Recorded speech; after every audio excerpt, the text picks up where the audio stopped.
नई लाइन जो बिछाने का काम था मारवाड़ बागरा से पिनवाड़ा होते हुए उदयपुर, वो सर्वे जो उसकी जॉइंट डीपीआर बनी हुई है उसके बजट की सैंक्शन के लिए प्रयास चल रहा था।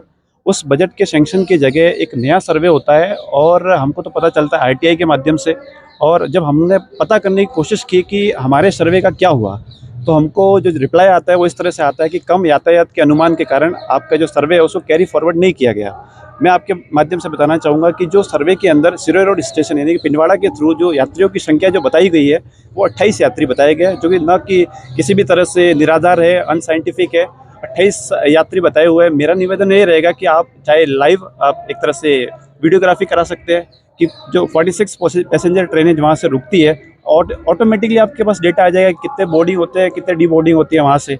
दूसरी बात, ये जो डेटा है वो हमारा मेन कंसर्न है कि उसके हम सब उससे बिल्कुल सेटिस्फाइड नहीं है और उसके दबाव में कि भाई आपका यातायात अनुमान कम है और उसको शिफ्ट किया गया, उससे हम सेटिस्फाइड नहीं है। दूसरी बात, कहीं ना कहीं ये जो सिरोही जिला है वो एस्पिरेशनल डिस्ट्रिक्ट की कैटेगरी में आता है, यानी कि जो विकास में पीछे रह गया तो उसको विकास में आगे लाना हमारी प्रायोरिटी रहती है। सरकार का सोशल ऑब्लिगेशन भी रहता है, तो सोशल ऑब्लिगेशन के अंदर हर जगह पे हम प्रॉफिट को नहीं देखते, पब्लिक फैसिलिटी को भी हम कंसिडर करते हैं। तो हमारा निवेदन यही रहेगा कि जो सर्वे के अंदर डेटा आया है वो भ्रामक है, हम उससे बिल्कुल सेटिस्फाइड नहीं है।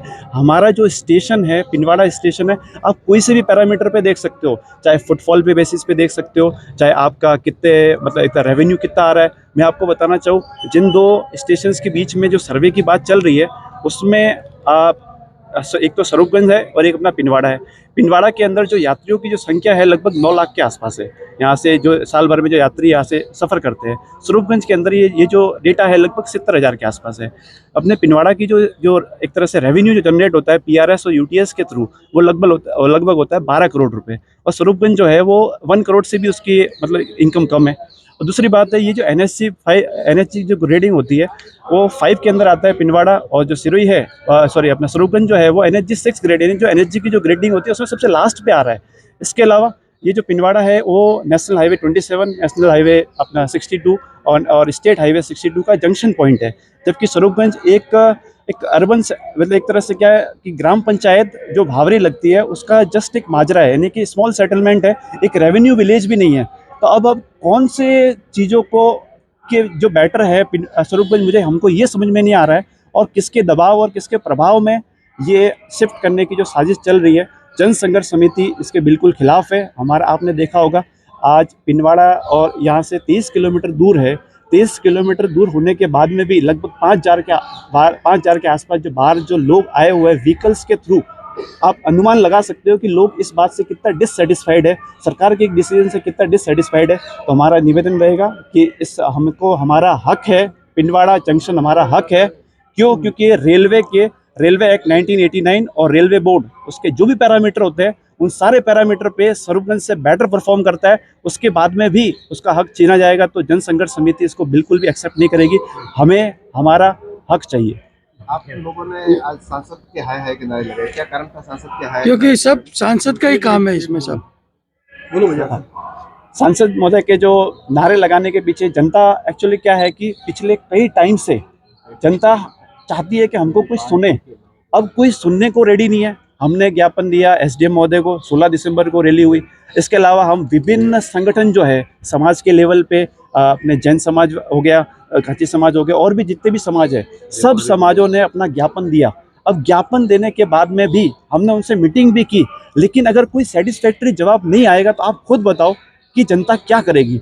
हमारे जो चुने हुए जनप्रतिनिधि हम चुन के भेजते हैं, वो भी संसद के अंदर क्या करते हैं, जब वो संसद में जाने के बाद में जब उनकी बात कोई नहीं सुनता है तो वो भी कैसे कैसे भाषणबाजी करते हैं और कैसे कैसे जो संसद की जो कार्यवाही हो उसको कितना बाधित करते हैं। और जब वो करे तो सही है और जनता करे तो गलत है। आपकी आगे की प्लानिंग क्या रहेगी? हमारे आगे की प्लानिंग ये रहेगी, इस ज्ञापन के ऊपर संज्ञान लिया जाए। बात यह है कि यहाँ से प्रॉपर डेटा रेल मिनिस्ट्री तक जा नहीं रहा है। क्यों? क्योंकि अब सांसद महोदय का ये क्षेत्र है, तो मेनली रेलवे जो है वो सेंट्रल गवर्नमेंट के अंदर में आता है और सेंट्रल गवर्नमेंट के वो एमपी है। जब एमपी यहाँ से क्या इन्फॉर्मेशन भेजेंगे उसके ऊपर रेल मिनिस्ट्री को तो पता चलेगा। तो हम तो ये चाहते हैं कि रेल मिनिस्ट्री तक ये हमारी बात पहुँचे कि आज जो धरना प्रदर्शन है article 19(1)(b right to peace, right to assemble peacefully, उसके अंतर्गत ही किया गया है, जो हमारा संवैधानिक अधिकार है उसके अंतर्गत ये किया गया। और जो धरना प्रदर्शन किया गया है उसको सरकार तक पहुंचाया जाए कि जनता इससे बिल्कुल भी सेटिस्फाइड नहीं है और जनता इसको किसी भी लेवल पे एक्सेप्ट नहीं करेगी। तो पिंडवाड़ा का हक देना पड़ेगा। अगर आप उसको हक छीनने की कोशिश करेंगे तो फिर जनता तो आपको पता है राइट कब पीसफुल से कब अनपीसफुल हो जाए या कब अशांति फैला दे, जनता का कोई कह नहीं सकते हैं। मतलब सांसद का इसमें क्या इंटरेस्ट है कि वो पिंडवाड़ा से हटा करके फिर ऊपर लेके जाना चाहते हैं? अब सांसद महोदय का क्या इंटरेस्ट है ये तो मैं नहीं बता सकता, ये तो सांसद महोदय बता सकते हैं। हमको तो हमारे हक से मतलब है, सांसद महोदय का इंटरेस्ट मैं कैसे बता सकता हूँ, जनप्रतिनिधि बता सकते हैं। अब मुझे कहीं ना कहीं ऐसा लगता है कि कहीं ना कहीं दबाव या प्रभाव में ये डिसीजन लिया जा रहा है जिससे हम सेटिस्फाइड नहीं है। नहीं, आप कह रहे हो कि इसके सांसद जाने तो फिर सांसद के खिलाफ भी नारेबाजी करने का क्या औचित्य रहा? नहीं, मैंने आपको जवाब दिया ना कि भाई जनता की आवाज़ को। अच्छा आप बताइए, रेल मिनिस्ट्री सेंट्रल गवर्नमेंट के अंदर आती है और उनके प्रतिनिधित्व कौन कर रहा है? सांसद महोदय कर रहे हैं। जो प्रतिनिधित्व करेगा उसी को तो सवाल जवाब करेंगे ना। अगर आपके लोकसभा का मैटर है तो उसको तो अपने विधानसभा के अंदर थोड़ी ना उठाएंगे, तो हमारा एमएलए को थोड़ी ना बोलेंगे। तो जो हमारा एमपी महोदय है वो हमारा प्रतिनिधित्व करते हैं रेलवे बोर्ड को या एक तरह से रेल मिनिस्ट्री को, तो उनके खिलाफ सीधी सी बात है, जनता की जो वाजिब डिमांड है, आप ये क्यों नहीं देख रहे कि हकदार होते हुए भी हक छीनना क्या ये संविधान के अनुसार सही है? हमारे जो जनप्रतिनिधि है वो अगर हमारी बात नहीं सुनेंगे तो पब्लिक तो